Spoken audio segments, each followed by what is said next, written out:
Ancient Greeks, Romans, and Jews were known to chill wines and juices as a treat during the summer months. This practice evolved into fruit ices and, eventually, frozen milk and cream mixtures. But it wasn't until the 20th century that ice cream became available to the common man.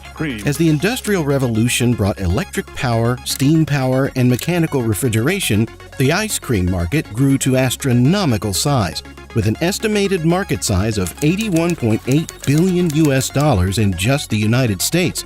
So how is it made? The process begins with cream, which arrives at the factory in refrigerated trucks and is then stored in refrigerated silos, kept at a constant 4 degrees Celsius. Because cream is a dairy product, it carries a high risk of contamination through bacteria. Keeping it at a lower temperature during transport and storage helps maintain its freshness and quality. The silos feed a high-speed mixer that mixes the cream with other ingredients. The main dry ingredients are powdered skimmed milk and plant-based stabilizers and emulsifiers. Stabilizers prevent the ice cream from crystallizing, and emulsifiers allow the mix to bond with air during the whipping process. The other ingredients are sugar and corn syrup.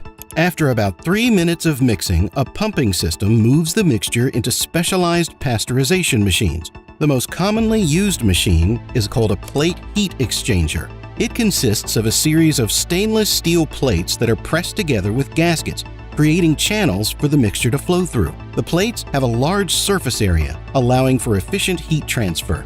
During pasteurization, the mixture is pumped into one side of the plate heat exchanger, while hot water or steam is circulated on the other side. The heat from the hot water or steam is transferred to the mixture through the plates, effectively heating it to the desired pasteurization temperature.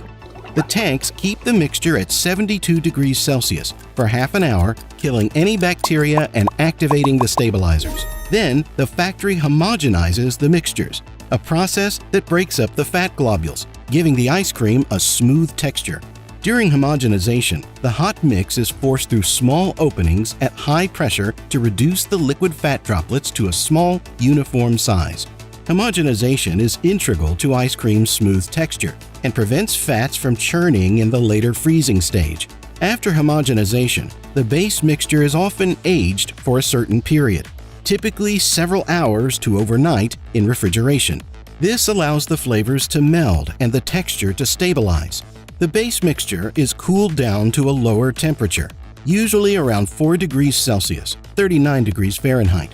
Chilling helps reduce the freezing time and ensures a smoother freezing process. The chilled base mixture is transferred to an ice cream machine, which is a continuous freezer. The machine freezes the mixture while simultaneously churning it. The churning incorporates air into the mixture, increasing its volume and creating a lighter texture.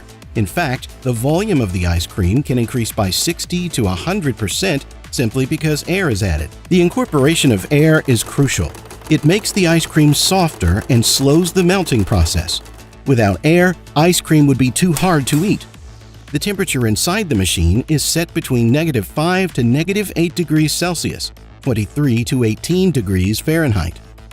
During the freezing process, additional ingredients such as chocolate chips, nuts, cookie dough, or fruit pieces can be added. These ingredients are typically added through specific openings in the machine, ensuring even distribution throughout the ice cream. Automatic filling machines drop pre-printed pint or half-gallon size cardboard cartons into holders. The cartons are then filled with pre-measured amounts of ice cream at the rate of 70 to 90 cartons per hour. The machine then places a lid on each carton and pushes it onto a conveyor belt. The cartons move along the conveyor belt where they pass under an inkjet that spray paints an expiration date and production code onto each carton. After the imprinting, the cartons move through the bundler, a heat tunnel that covers each cup with plastic shrink wrapping. The packaged ice cream is moved to a blast freezer, where it is rapidly frozen at temperatures below -18 degrees Celsius, 0 degrees Fahrenheit. This freezing process helps maintain the texture, quality, and shelf life of the ice cream. It's then transported and stored in supermarket freezers or ice cream shops until it's purchased by customers. I don't know about you, but ice cream is my favorite sugary treat. And if you are wondering how sugar is made, check out this video.